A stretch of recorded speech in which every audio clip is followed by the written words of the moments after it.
네, 여러분 반갑습니다.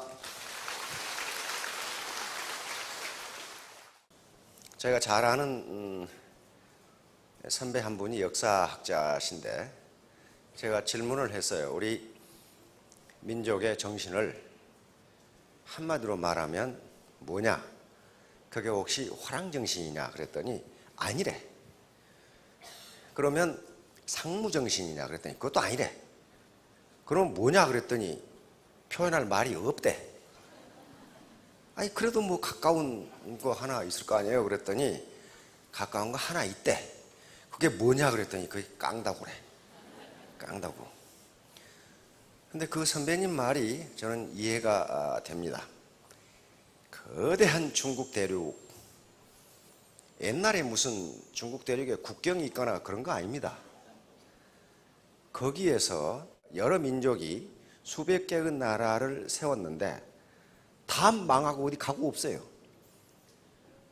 예를 들어서 돌골족 굉장했죠. 흉노족 굉장했죠. 거란족 요 나라 세워가지고 굉장했죠. 금나라 세워가지고 또 굉장했죠. 그럼 다 어디 가고 없어요.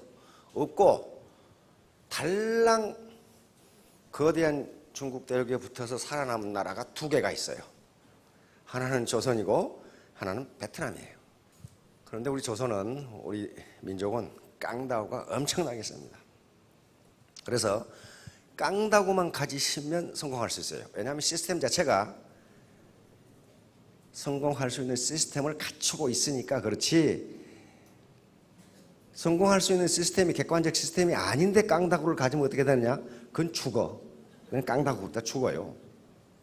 그래서 저는 감히 여러분들에게 권장하는 게 깡다구, 즉 광개토 대왕이 가지셨던 웅원, 그리고 우리 이순신 장군이 가지고 계셨던 필사즉생의 정신,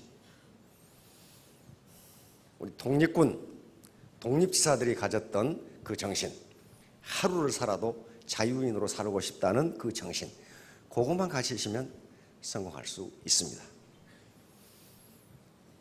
그런데 애터미 사업은 혼자 해가지고는 성공할 수가 절대로 없어요. 같이 해야 돼요. 어떤 아줌마가 앞집의 아줌마를 계속 헐뜯었어요. 여자가 칠칠치 못하게 빨래를 젖다구로 더럽게 해가지고 널어놓고 계속 헐뜯었어.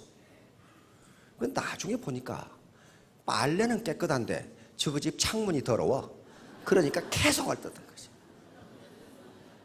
제 눈에 든 들보는 모르고 나무 눈에 든 티끌만 보인다고 자기를 항상 돌아보시고 파트너 욕하거나 또는 스폰서 헐뜯거나 그렇지 않고 서로 커뮤니케이션 해나가시면 반드시 성공합니다.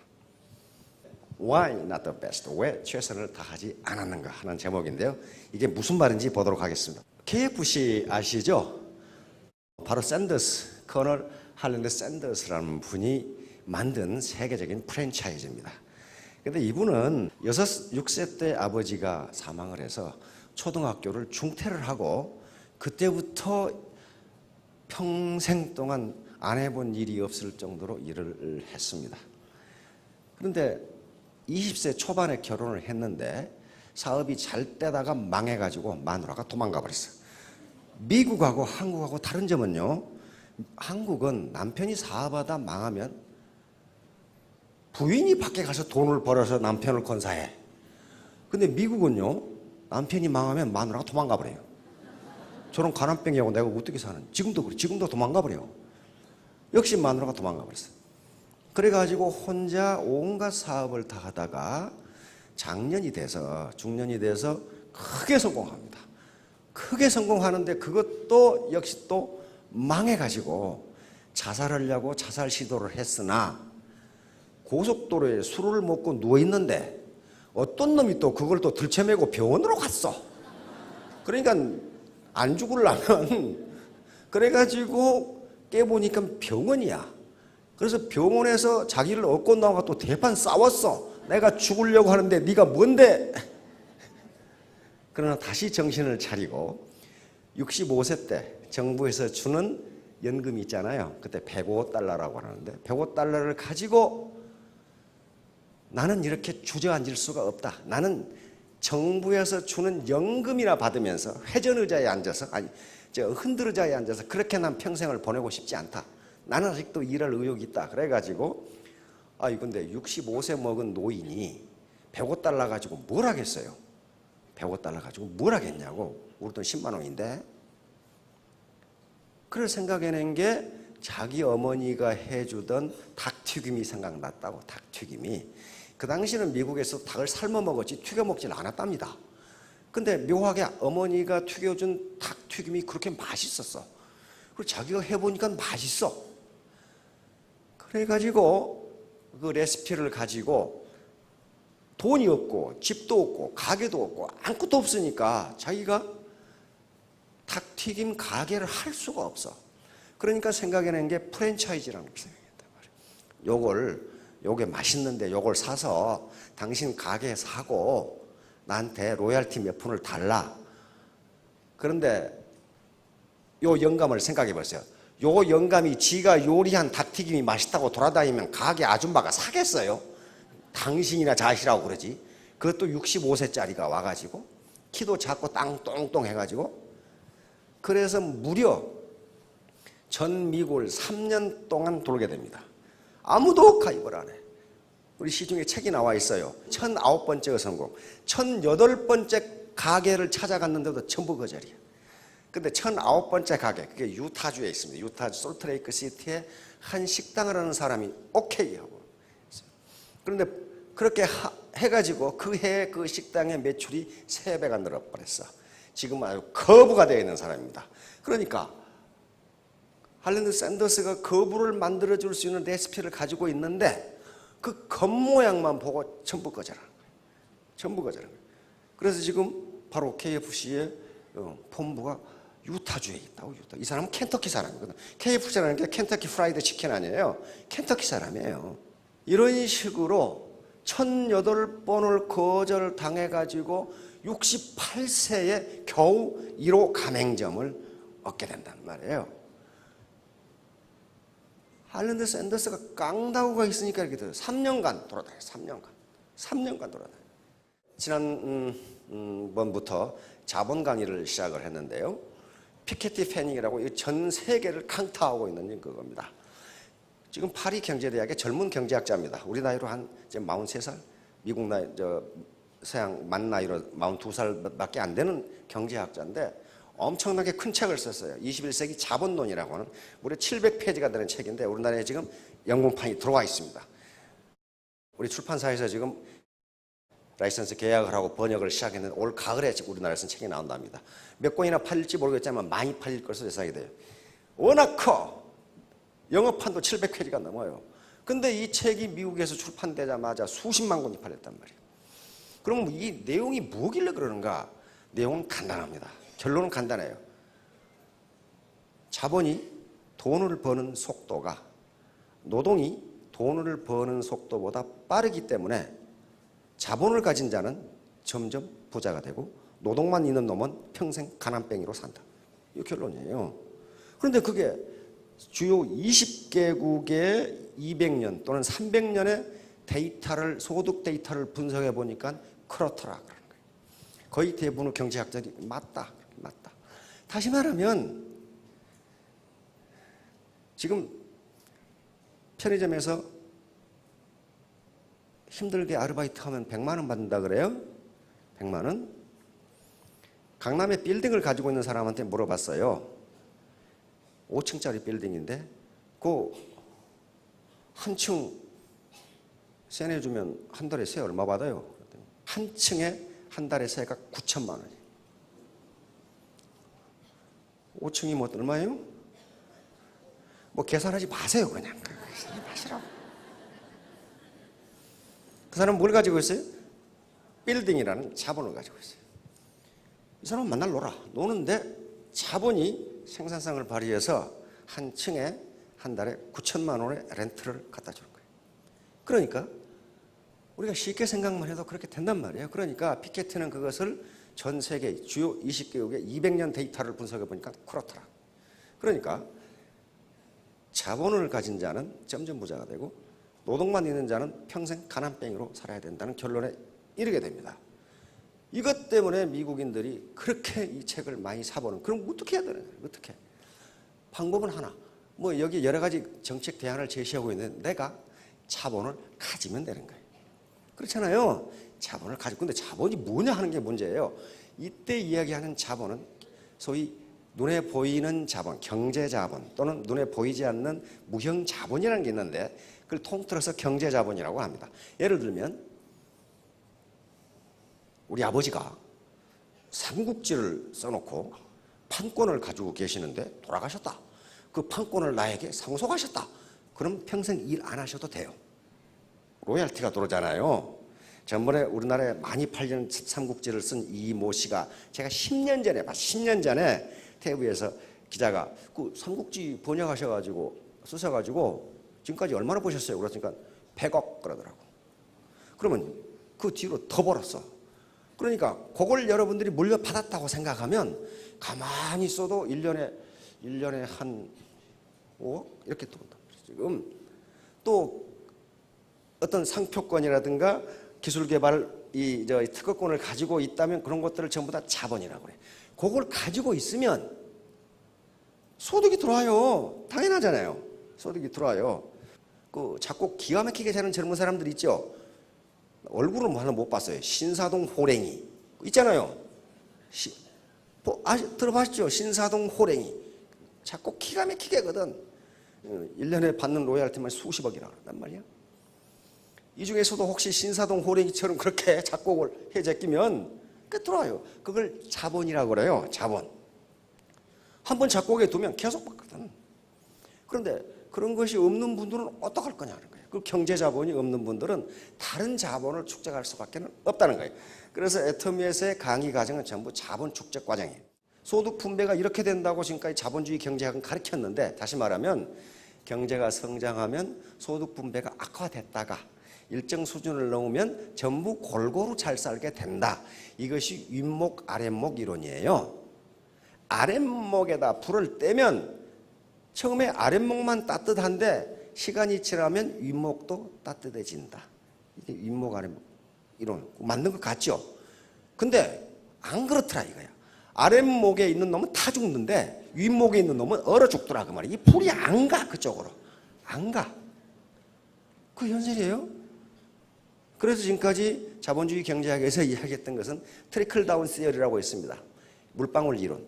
다시 말하면 위에 부자가 점점 돈을 많이 벌면 언젠가는 밑바닥으로 떨어진다 돈이. 그래서 밑층도 잘 살게 된다. 그랬는데 안 떨어져 이게. 안 떨어져. 물방울 이론이라고 해요. 그래서 지금 나온 이론은 분수 이론입니다. 분수 이론이요. 분수. 물방울이 위에서 떨어지기를 기다릴 게 아니라 밑에서 뿜어 올리면은 위에까지 올라간다는 거예요. 그러니까 밑에 서민이 잘 살면은 위에도 잘 살게 돼 있다는 거예요. 이게 분수 이론이에요. 참 기가 막힌 이론들 많죠. 근데 실제로 분수 이론이 맞아요. 서민들은 주머니에 돈이 들어오면 거의 100%다 써. 다 쓰면 그것이 어디로 들어갑니까? 기업으로 들어가게 돼 있어요. 기업으로 들어간다. 쓰잖아요. 자본을 가진 자와 못 가진 자의 대결입니다. 요놈하고 대결해가지고 어떻게 되겠냐 말이에요. 에? 참 고양이가 요놈 보기에 참 우습죠. 참 까불고 있는 거예요 지금. 이게 SSM이고 동네 슈퍼라고 생각하시면 돼요. 미국 사람들이 그려놓은 그림입니다. 이쪽은 캐딜락에다가 부모를 태우고 달리는데 요놈은 리아카에다 노 부모 싣고 목에다가 줄 걸고 달리려고 이러고 오고 있어 지금. 누가 이게 누가? 자동차 타고 달리는데 새 놈은 말라깽이가 자동차 따라가겠다고 뛰고 있어. 요건 자본을 가진 사람이고 노동밖에 없는 사람이에요. 따라갈 수가 없다는 거예요. 시간이 지날수록 어떻게 됩니까? 간격이 벌어져요. 그러면 우리가 절망하고 있다고 되는 일이 아니에요. 되는 일이 아니고 우리가 자본을 축적하면 되는 거예요. 축적. 자본을 축적하지 않으면 경제적 자유를 얻을 수 없다는 것이다. 우리 광개토대왕 이렇게 넓혀서 이렇게. 이 기상을 가지고 뛰어보시라. 유순신 장군 바로 유명한 필사즉석입니다. 죽기 살기로 반드시 내가 죽겠다고 하면 살고, 필생직사라고 난중일기에는 나와 있어요. 이것은 중국의 오자병법에 들어있는 말입니다. 이렇게 이순신 장군의 요 정신. 그리고 이순신 장군이 모함을 받아가지고 이등병으로 강등되어가지고 육군에서 백의종군 하고 있을 때 원균이 이순신 함대를 지휘해가지고 다 부숴먹고 12척 남았어요. 12척. 그것도 거북선은 다 부서졌어요. 거북선은 한 척도 없이 전부 침몰되고 판옥선, 판자로 만든 배 12척만 남아있어요. 그 당시 일본군, 외수군이 우리를 침공할 때 약 300척을 가지고 침공을 했는데, 일본 본토에 있는까지 하면 한 1000척이 됐는데, 우리는 조선만도 전체에 판자로 만든 배 12척밖에 없어. 이게 이순신을 그 모양으로 만들었던 선조 임금께서 보니까 이거 한심하거든. 한심해. 그래서 이순신 장군에게 이 지시를 내립니다. 수군을 아예 없애고 육군에 가담해라. 육군에. 그런데 수군 몇 명 남지도 않았는데 그 육군에 가서 또 뭐 하겠어요? 그래서 그때 이순신 장군이 선조 임금께 올린 장계가 상유 12라는.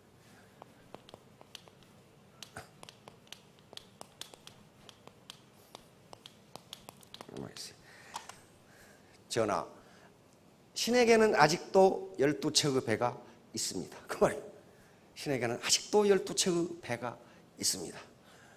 그러면서 급히 배 한 척을 더 만들어. 13척으로 이제 하나는 지선을 삼고 13척으로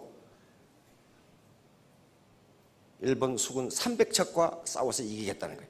그런데 이순신 장군이 그렇게 생각한 것은 어떻게 전략적으로 매우 중요합니다. 매우. 그 당시 이 조선은 도로를 만들지 않는 정책이었죠. 또 다리를 만들지 않는 정책이에요. 조선에서는. 그래서 도로를 만들거나 다리를 만든 놈은 요놈은 크게 처벌을 받았어요. 아주 나라를 말아먹을 놈으로. 도로를 만들지 않고 다리를 만들지 않는 것은 외적이 침입했을 때 한성, 다시 말하면 한양으로 들어오는 시간을 지체하기 위해서 그렇게 한 겁니다. 그러니까 경상도 영남의 선비들이 과거 보러 갈 때 꼭 지나던 길이 어디입니까? 문경세제. 그걸 넘어가야 돼. 도로를 안 만들어요. 그러니까 왜군이 어떻게 생각했냐면은 조선을 지배하려면은 한양을 지배해야 되는데 육로를 가지고는 안 돼. 이놈의 길이 세가지 길이 없어 도로가. 그래서 수로로 가야 된다고 생각했습니다. 수로로 가서 어디를 점령해야 되냐면 호남을 지배해야 돼. 호남을 지배해야 뒤에서 이순신 장군이 보급선을 차단해버려도 호남에서 자급자족을 할 수가 있어. 군량미가 있잖아요, 호남에. 그래서 이순신 장군이 서울의 대감한테 글을 보냅니다. 호남이 없으면 나라도 없다. 이렇게. 다시 말하면 뭐예요? 호남을 지켜야 된다는. 그러려면 무슨 막아야 돼? 남해에서 막아야 돼요. 남해에서. 왜군의 전략은 길로 갈 수 없으니까 남해를 돌아서 한강을 통해서 서울을 점령하겠다는 거거든. 그러면 이순신 장군은 그걸 막아야 돼. 못 가게. 그렇죠? 그러려면 남해에서 막아야 돼. 근데 배 다 부서지고 12척 남았어. 그것도 판자배, 판옥선. 어디서 막을 것인가? 명량. 바로 진도 명량에서 막기로 결정을 합니다. 그래서 바로 필사직생은 내일 지금 명량 대첩을 해야 되는데 오늘 밤에 부하들에게 한 얘기. 부하라 해봐야 100명밖에 없지. 배 12척밖에 안 되는데. 그런데 그 12척 가지고 어떻게 됐습니까? 300척을 격파해버린단 말이에요. 그러니까 각자가 그렇게 깡다구만 가지면, 물론 이순신 장군이 깡다구만 있었다 그런 건 아니에요. 탁월한 전략이 있었단 말이에요. 그러나 반드시 죽겠다고 생각했다. 내가 여기서 죽겠다. 그렇게 얘기했어요. 그 생각, 그 정신. 그리고 이 독립군, 우리 김구 선생이 명령을 하셨네. 독립군 진공작전, 팔도 독립군은 거병하라. 여러분들이 독립군이라고 생각하세요? 왜냐하면은 가정의 경제적 자유를 가져오기 위해서 투쟁을 한다. 독립군은 제가 가끔 얘기를 했죠. 서방 기자가 만주에서 싸우고 있는 독립군에게 물었어요. 당신들 가지고 있는 장비, 보급, 훈련, 숫자 엉망인데 어떻게 세계 최강의 일본 관동군, 100만 관동군하고 싸워서 이기겠다고 생각하느냐? 당신들이 이길 수 있다고 생각하느냐? 그렇게 얘기했어요. 테라노 파이치기 아니냐? 그랬더니 우리 독립지사, 독립군이 한 얘기가 뭐냐 하면은 나는 하루를 살아도 자유인으로 살고 싶다. 그렇게 대답했어요. 여러분들 하루를 살아도 경제적 자유를 가지고 살고 싶지 않으시냐고. 그렇다면은 독립운동하는 것처럼 해야지 허리멍텅하니 그렇게 해가지고는 무슨 일을 해도 안 돼요. 무슨 일. 연애를 해도 안 돼. 그렇게 해가지고는 안 돼요. 사정없이 돌격전으로 해야 자기가 좋아하는 총각이든지 처녀든지 자기 것으로 만들지. 안 돼요. 흐리멍텅 해가지고 저쪽에서 나를 좋아해 주겠지. 안 좋아해 준다니까. 왜 최선을 다하지 않았는가? 여기에 나오는 말입니다. 여러분 지미 카터 대통령 아시죠? 미국의 대통령이었습니다. 그런데 이 카터 대통령은 해군사관학교, 미 해군사관학교 출신입니다. 그런데 이 당시에 리코버 제독이라는 분이 미국의 핵 잠수함 전단을 만들고 있었어요. 지금 초기예요. 초기. 리코버 제독도 역시 해군사관학교를 나왔는데 역시 대학에 콜롬비아 대학에 가서 전자공학을 전공한 학자입니다. 그래서 이분이 미국의 핵 잠수함을 지금 만들고 있었다고. 그래서 지미 카터는 꿈이 뭐냐 하면은 내가 해군 핵 잠수함의 함장, 핵 잠수함의 제독이 돼서 전 세계에 미국의 힘을 과시하는 게 자기 꿈이었어요. 그래서 요 카터가 중2 때 이 리코버 제독, 리코버 장군에게 가서 면접을 합니다. 내가 핵 잠수함에 근무하는 장교가 되겠습니다. 그런데 이 리코버 제독은 까다롭기가 그지없는 양반이에요. 면접을 그렇게 깐깐하게 요놈이 과연 자격이 있는 놈인지. 그러니까 카터 중위에게 계속 물어요. 해군 전략, 당신이 네가 가지고 있는 생각 이걸 계속 물으니까 계속 답변을 했지. 그러다가 느닷없이 자네 그 사관생도 생활은 좋았나? 이렇게 이제 딱 분위기가 풀어진 거예요. 그러니까 둘 다 사관생도 출신이니까 해군사관학교 출신이니까 화기애애하게 이야기를 하다가 근데 자네 몇 등으로 졸업했나? 이렇게 물어봤어요. 그런데 카터는 공부를 매우 잘했습니다. 매우 잘해서 미국의 사관학교는 육해공군사관학교 전부 입학 정원이 1000명입니다. 그러니까 4학년까지 하면 4000명, 굉장히 커요. 학교들이. 그런데 카터는 이 당시에 820명이 졸업했는데 59등을 했으니까 공부를 굉장히 잘했어요. 어려서부터 공부를 잘했답니다. 머리가 영특해서. 그래서 아주 당당하게 대답했어요. 저 59등 했습니다. 그래 리코버 제독이 그게 자네가 최선을 다한 건가? 가만히 생각해 보니까 최선을 다한 것 같지가 않아. 그래서 크게 꾸짖음을 받습니다. 그때 리코버 제독이 한 말이 Why not the best? 왜 최선을 다하지 않았냐? 그러니까 리코버 제독이 카터에게 물어본 것은 성적이 좋았느냐 좋지 않았느냐가 지금 그걸 알려고 한 게 아니에요. 그것이 네가 최선을 다한 결과이냐 요걸 지금 알고 싶은 거예요. 무슨 일을 하든지 최선을 다해야지 대충 얼렁뚱땅 해가지고는 안 된다는 개념입니다. 그래서 이 Why not the best는 카터 대통령의 좌우명이 됩니다. 이때 바로 많은 사람들은 어이구 혼났네, 큰일 날 뻔했네 그렇게 느낄 텐데 카터는 내가 앞으로는 무슨 일을 하든지 최선을 다해야 돼 이렇게 생각한 거예요. 그러니까 똑같은 말인데 받아들인 사람에 따라서 다르다는 거예요. 카터는 그렇게 받아들였어요. 카터는 해군에 들어가서 핵잠수함의 함장이 되려고 했는데 카터가 장남인데 아버지가 갑자기 돌아가셔 버렸어요. 미국도 장남이 가업을 이어받습니다. 아버지가 조지아주에서 땅콩 농장을 하고 있었어요. 그래서 갑자기 해군대위가 땅콩 농장으로 간 거예요. 전역을 하고 꿈을 버리고 아버지 가업을 지어야 되거든. 가보니까 아주 빚투성이야. 빚투성이. 빚을 다 갖고 나니까 어떻게 됐느냐. 알거지가 됐어. 알거지가. 그러나 카터의 좌우명이 있어요. 뭡니까? Why not the best? 땅콩 농부로서 최선을 다. 그래서 부자가 돼요. 땅콩 농부로 부자가 돼서 그 지역이 유지가 돼버려. 유지가 되는데 그 당시 조지아주가 재정 적자로 허덕이고 있었어요. 그래서 저걸 재정 적자를 줄일 수 있을 텐데 왜 저 모양인가? 그래서 땅콩 농부로 돈을 벌고 상원의원에 출마를 해서 당선을 합니다. 그래서 드디어 정계에 발을 디뎌요. 그 다음에 4년 후에 상원의원 끝나고 내가 이것만 해가지고는 조지아주의 재정 적자를 못 잡겠다. 내 주지사를 해야 되겠다. 주지사를 출마했는데 보기 좋게 낙방해버렸어. 낙선했어. 낙선하는데 거기서 실망하지 않고 내가 왜 낙선했는가? 무엇 때문에? 내가 어떤 부분에서 최선을 다하지 않았는가? 이렇게 반성을 하고 그 다음번 선거에서 주지사가 돼버립니다. 그러니까 땅콩 농부가 주지사가 돼버린 거예요. 4년 동안에 조지아주의 재정을 완전히 적자에서 흑자로 만들어놔버려요.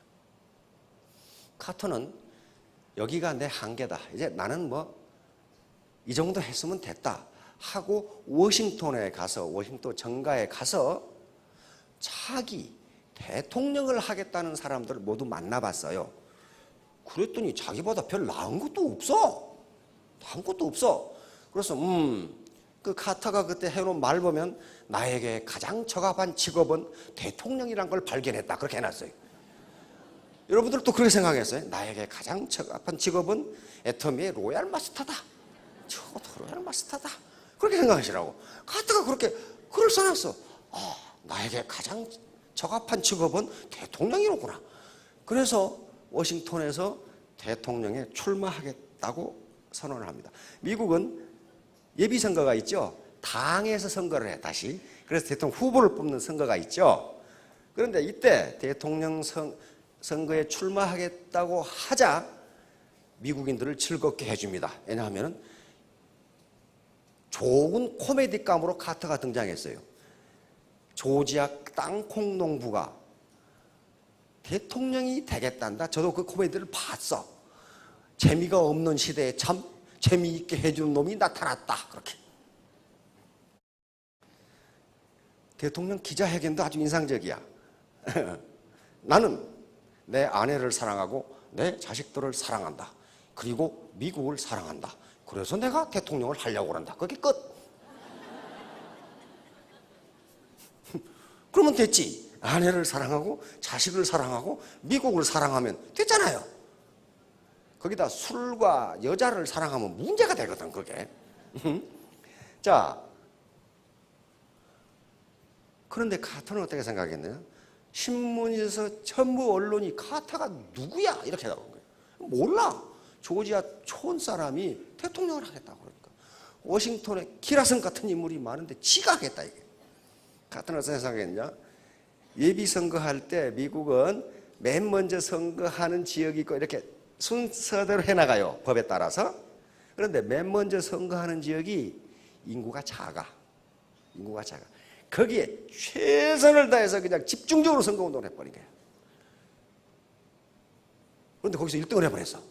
그러니까 언론이 깜짝 놀란 거예요. 그러니까 수가 적으니까 선거운동하기 좋잖아요. 언론이 깜짝 놀라가지고 카터가 누구야 이거. 그러니까 어때요? 그 뒤부터는 언론이 카터에 대해서 보도를 그냥 사정없이 해져 있으니까 승승장구해가지고 대통령까지 돼버려요. 그러니까 단순해요. 리코버 제독이 Why not the best? 왜 네 최선을 다하지 않느냐. 그걸 계속 생각해요. 자, 그렇게 해서 미국의 대통령까지 됩니다. 그런데 재선에 떨어져 버려요. 레이건하고 해가지고 이 당시 재수가 매우 안 좋았어요. 여러 가지 이 문제가 나오니까. 소련이 아프가니스탄을 침공해가지고 난리를 치고 있는데 카터는 도덕 외교라고 외치고 있고 그러니까 미국인들이 자존심이 상해서 소련이 그러고 있을 때 너는 뭐하냐 이거예요. 결국 강경 노선을 걷는 강한 미국을 지향하는 공화당의 레이건에게 떨어집니다. 그런데 카터의 인생은 거기서 끝나지 않았어요. 카터가 그렇게 대통령직을 물러나니까 미국 역사상 최악의 대통령이 막 이렇게 되는 거예요. 카터의 철학을 몰랐어요. 카터는 그런 게 아니었거든. 카터의 철학을 몰라서 시대가 따라주지 않았어요. 그러나 카터는 대통령에 물러나고 드디어 카터의 이 가치가 나타나기 시작합니다. 우리의 VIP처럼 골프채 들고 테니스 라켓 들고 돌아다니는 것이 아니고 망치를 들고 돌아다녔단 말이에요. 헤비타트, 국제 헤비타트 운동. 세계적으로 집 없는 사람에게 집을 지어주자. 집을 지어주자. 직접 부인하고 같이 부인 전 세계를 돌아다니면서 가난한 사람들을 위해서 헤비타트 집을 지어줬단 말이에요. 우리나라에서 집 많이 지었어요. 우리나라 카트 대통령 우리나라에서 108채인가 지었어요. 그거 다 기증하고 갔어요. 이 운동, 그리고 세계 평화운동, 그리고 질병 퇴치운동, 가난 퇴치운동을 전 세계에 앞장을 서가지고 이 노 부부가 해제끼는 거예요.